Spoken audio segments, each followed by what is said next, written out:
નમસ્કાર દર્શક મિત્રો, સિટી ન્યૂઝમાં આપ સૌનું સ્વાગત છે। સમાચારોની શરૂઆત કરતા પહેલા એક નજર આજના મુખ્ય સમાચારો પર। વલસાડ શહેરના પેચર રોડ પર એક અપાર્ટમેન્ટમાં થયેલી લાખોની ચોરીનો ભેદ ઉકેલાયો। વાપી જીઆઈડીસી થર્ડ ફેઝમાં આવેલી કોમ્બો ફ્લેક્સ કંપનીમાં લાગી ભીષણ આગ। વલસાડ જિલ્લામાં ખાડા રાજ ધારાસભ્ય ભરત પટેલે મંત્રી નીતિનભાઈ ગડકરીને કરી રજૂઆત।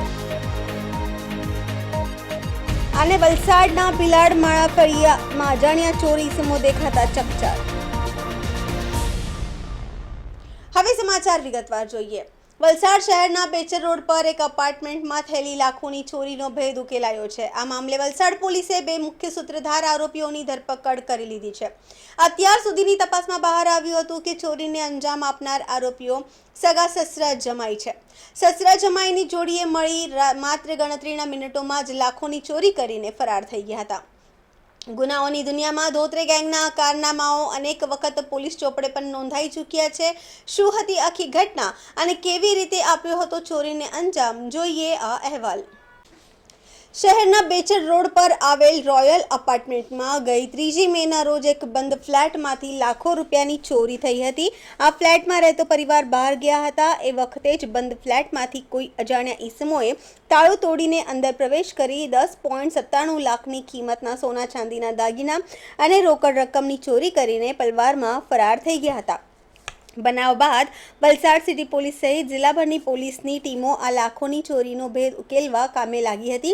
આખરે ગણતરીના દિવસોમાં જ વલસાડ સિટી પોલીસને સફળતા પણ મળી છે અને આ કેસનો મુખ્ય આરોપી અને ધોત્રે ગેંગનો લીડર શિવા રૂપે રાજુ ચિનપ્પાની ધરપકડ કરી સળિયા પાછળ ધકેલી દીધો છે। આ ચોરીના સામેલ અન્ય એક આરોપી રાહુલ સિલ્વરાજ મુપનાર ધોત્રેને અગાઉ ભરૂચથી ઝડપી લેવામાં આવ્યો હતો, જ્યારે મુખ્ય આરોપી શિવા ચિન્નપ્પાને પણ હવે મુંબઈથી ઝડપી વલસાડ લાવી તેની આગવી ઢબે પૂછપરછ શરૂ કરી છે। અત્યાર સુધીની તપાસમાં લાખોની ચોરી કરવામાં બે આરોપીઓ સામે હતા, જેમાં રાહુલ મુપનાર અને શિવા ધોત્રે આ બંને આરોપીઓએ મળીને ચોરીને અંજામ આપ્યો હતો। આપણે જાણીએ નવાઈ લાગશે કે આ બંને આરોપીઓ સગા સસરા અને જમાઈ છે। આમ સસરા જમાઈની જોડીએ ગણતરીના મિનિટોમાં જ લાખોની ચોરીને અંજામ આપી પોલીસને દોડતી કરી દીધી હતી।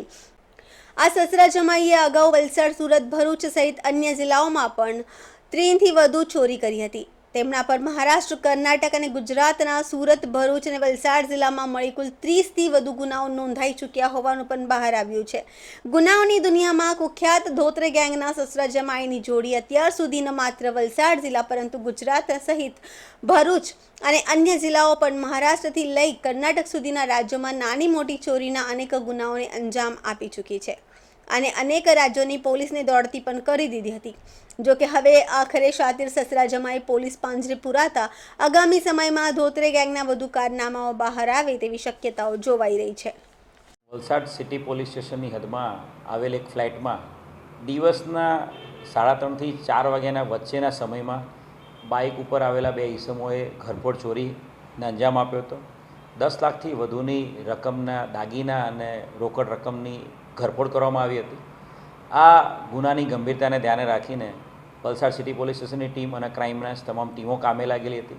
આ ગુનામાં એક જે આરોપી છે રાહુલ ધોત્રેને પકડી પાડવામાં આવ્યો હતો।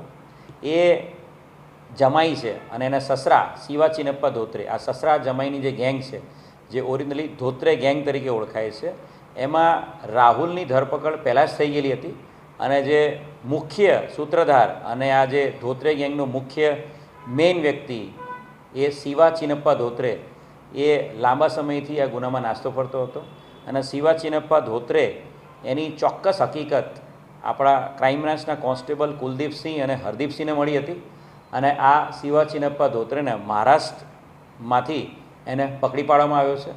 આ આરોપી શિવા ચિનપ્પા ધોત્રે એની વિરુદ્ધમાં 13થી વધુ અલગ અલગ ઘરફોડ, ચોરી અને લૂંટના ગુના દાખલ થયેલા છે અને આ શિવા ચિનપ્પા ધોત્રે એ ધોત્રે ગેંગનો માસ્ટર માઇન્ડ છે। ઓરિજિનલી આ બધા લોકો ધોત્રે ગેંગના લોકો ગુલબર્ગા, કર્ણાટકના છે અને ઘણા લાંબા સમયથી એ લોકો મહારાષ્ટ્રના વિરાર ખાતે સ્થાયી થયેલા છે અને આ શિવા ચિનપ્પા ધોત્રેને પકડતાની સાથે વલસાડ સિટીની ઘરફોડની સાથે સાથે ભરૂચ શહેરની એ ડિવિઝનની ઘરફોડમાં પણ એની વોન્ટેડ છે એટલે કુલ 2 ઘરફોડ ચોરીના ગુનામાં વોન્ટેડ આ ધોત્રે ગેંગના મુખ્ય સૂત્રધાર શિવા ચિનપ્પા ધોત્રેને પકડવામાં ક્રાઇમ બ્રાન્ચને સફળતા મળી છે.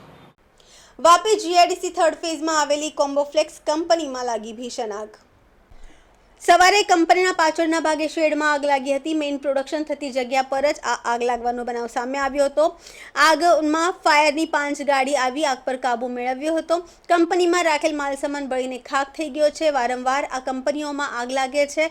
દર વર્ષે આગ લાગતી હોય. કંપનીમાં સેફ્ટી સિસ્ટમને લઈ અને મજૂરોની સેફ્ટીને લઈ સવાલો ઉઠી રહ્યા છે. વલસાડ જિલ્લામાં ખાડારાજ કરોડો રૂપિયાના ખર્ચો બનેલ રસ્તાની હાલત થઈ છે બિસ્માર. ખાડારાજનો અહેવાલ પ્રસિદ્ધ કરવામાં આવ્યો હતો. વલસાડના ધારાસભ્ય ભરત પટેલે મંત્રી નીતિનભાઈ ગડકરીને કરી રજૂઆત. વલસાડ જિલ્લામાં ખાડારાજ કરોડો રૂપિયાના ખર્ચે બનેલ રસ્તાની હાલત બિસ્માર થઈ ચૂકી છે. ખાડારાજનો અહેવાલ પ્રસિદ્ધ કરવામાં આવ્યો હતો. વલસાડના ધારાસભ્ય ભરત પટેલે મંત્રી નીતિનભાઈ ગડકરીને રજૂઆત કરી છે. પત્રમાં વહેલી તકે રસ્તાઓ રિપેરિંગ કરવાની માંગ કરાઈ છે. ધારાસભ્ય હાલ અકસ્માતમાં ભોગ બનનાર વ્યક્તિઓ સાથે ટેલિફોનિક વાતચીત તેમજ રૂબરૂ મુલાકાત કરીને અધિકારીઓએ પોતાની જવાબદારી સમજીને કાર્ય કરવું જોઈએ. હલકી ગુણવત્તાનું નહીં પરંતુ સારી ગુણવત્તાનું મટીરિયલ વાપરવામાં આવે તેવી અધિકારીઓને સૂચન કર્યું છે. નમસ્કાર. આપણા ચેનલના માધ્યમથી દરેક લોકોને રસ્તા બાબતની થોડીક વિગત એ જણાવું છું કે આપણો નેશનલ હાઈવે નંબર 48 છે, જે સુરત, નવસારી, ચીખલી, વલસાડ અને વાપી, પારડી અને ઉમરગામથી બોમ્બે જાય છે. એ હાઈવેની પર એટલા બધા રસ્તા ખરાબ થઈ ગયા છે, ખૂબ ખાડા પડી ગયા છે, મોટા મોટા ખાડા પડી ગયા છે. આ બાબતે અમે અવારનવાર રજૂઆત કરતા આવ્યા છે, કેમ કે સ્વાભાવિક છે. રજૂઆત એટલા માટે કરીએ છીએ કે ખાડામાં પડવાથી અનેક એક્સિડન્ટ થયા છે, અનેક મોટર વાહનોને નુકસાન થયું છે. ખાસ કરીને ટ્રક ચાલકો અને મોટર બાઇકો અને નાના વ્હીકલ માટે ખૂબ તકલીફનો વિષય છે. વલસાડ નેશનલ હાઈવે 48 પર ખાડાના કારણે અકસ્માત સર્જાયો. બાઇક પર જઈ રહેલ યુવક ખાડાના કારણે પડ્યો. વલસાડ નેશનલ હાઈવે 48 પર ખાડાના કારણે અકસ્માત સર્જાયો છે. બાઇક પર જઈ રહેલ યુવક ખાડાના કારણે પડ્યો. યુવક નેશનલ હાઈવે 48 પર ખાડાના કારણે પડતા ઈજા પહોંચી હતી. ઈજાગ્રસ્ત યુવક નેશનલ હાઈવે 48 પર બેઠો ધરના પર. યુવક ધરના પર બેસતા નેશનલ હાઈવે 48 પર ટ્રાફિક જામ સર્જાયો. સમગ્ર ઘટનાની જાણ રૂરલ પોલીસને થતા ઈજાગ્રસ્ત યુવકને હટાવી હોસ્પિટલ ખસેડવામાં આવ્યા. ઘટનામાં એવું બન્યું કે સવારે હું મોર્નિંગમાં જતો હતો જોબ ઇન્ટરવ્યૂ માટે. અરે વરસાદ ચાલતો હતો, હું રેઇનકોટ પહેરેલો હતો. જેવો અહીંયાથી પાસ થતો હતો મારી સ્પીડ મેક્સિમમ 20 થી 25 હતી, કારણ કે વરસાદ હતો. ખાડો હતો, ખાડામાં મારું બાઇકનું ટાયર પડ્યું એકદમ ધીમેથી. જેવી ગાડી ખાડો એટલો મોટો છે સાહેબ કે આગળનું ટાયર જેવું પડ્યું ને તેવી ગાડી પલટી ખાઈને મેં સીધો નીચે. મારી પાછળ 3 વેનો રસ્તો છે, 3 ટ્રક ચાલતી હતી, પણ માતાજીની કૃપા હતી કે મારે પર 3 ટ્રક ત્યાં બ્રેક મને અટકી ગઈ અને હું સીધો અહીંયાથી ખસીને પગથી ખસીને અહીંયા સાઈડ પર આવ્યો. બીજા બધા પબ્લિક દોડીને આવી ગયા, મને ઊભી રાખ્યો, બેસો, પાણી માટે વાત કરી. ત્યારબાદ આ ખાડાને લઈને મારું પ્રોટેસ્ટ ચાલુ છે અત્યારે, કેમ કે મારા જેવા નસીબવાળા બીજા બધા નહીં રહેશે. માતાજીની કૃપાથી હું પોતે બચી ગયો છું, પણ મારા જેવા નસીબવાળા બીજા બધા નથી રહેવાના. કાલે ઉઠીને અહીંયા કંઈ બીજું એક્સિડન્ટ થયું, તેનું જવાબદાર કોણ? કોણ જવાબદાર? આ ખાડાના જવાબદાર કોણ? મેં વલસાડથી આપણા આખા રોડ ઉપર અનગિનત ખાડા છે, અનગિનત ખાડા, અને ઓલવેઝ અહીંયા કંઈ ને કંઈ નાના મોટા એક્સિડન્ટ થતા જ રહેતા છે.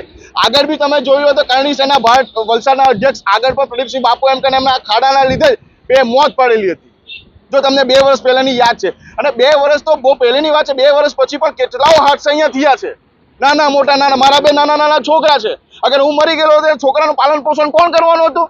અને મારા સિવાય બીજા બી કોઈનું આ એક્સિડન્ટમાં કંઈ થાય તો એમના પરિવારનું પાલન પોષણ કોણ કરવાનું? બધા ટેક્સ પેયર છે, બધા. આ ન્યાય માટે મારી વાત છે, અને મારા પોતાના માટે હું નથી બોલતો, હું બીજા પબ્લિક માટે બોલતો છું, આમ પબ્લિક માટે બોલતો છું. વલસાડના ભિલાડ માળાફળિયામાં અજાણ્યા ચોર ઈસમો દેખાતા ચકચાર ઘટના. કેમેરામાં કેદ થતા સ્થાનિકો ભયના ઓથ હેઠળ રહ્યા. વલસાડના ઉમરગામ તાલુકાના ભીલાડ માળા ફળિયા ખાતે ઘરને આગળ એક દુકાનમાં ચડ્ડી બનિયાન વેશ 3-4 અજાણ્યા ચોર ઈસમોએ ધાડ પાડી દુકાનનો સામાન સાથે રોકડ રૂપિયાની ચોરી કરી ચોરીને વારદાત અંજામ આપવામાં આવ્યો છે.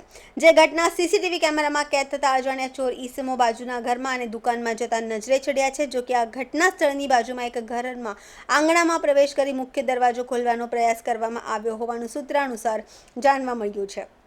જો કે આ ઘટનાથી લોકોમાં ભયનું વાતાવરણ ફેલાયું છે. આ ઘટનાની જાણ ભીલાડ પોલીસ મથકને પણ કરવામાં આવી છે.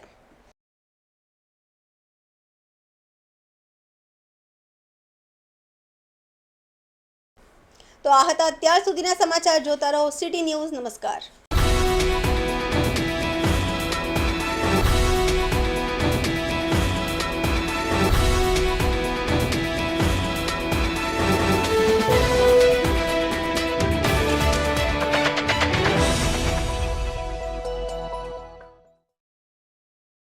Looking for the next big industrial hub in India? Silvassa offers one of the lowest electricity rates in India. Excellent connectivity to Mumbai, Gujarat, and Surat via highways and railways. Over 3,000 industries already trust Silvassa, from textiles to pharmaceuticals. Affordable land prices, high ROI, and fast approvals make Silvassa perfect for investors. Contact Silvassa Real Estate, your trusted partner for land and factory needs.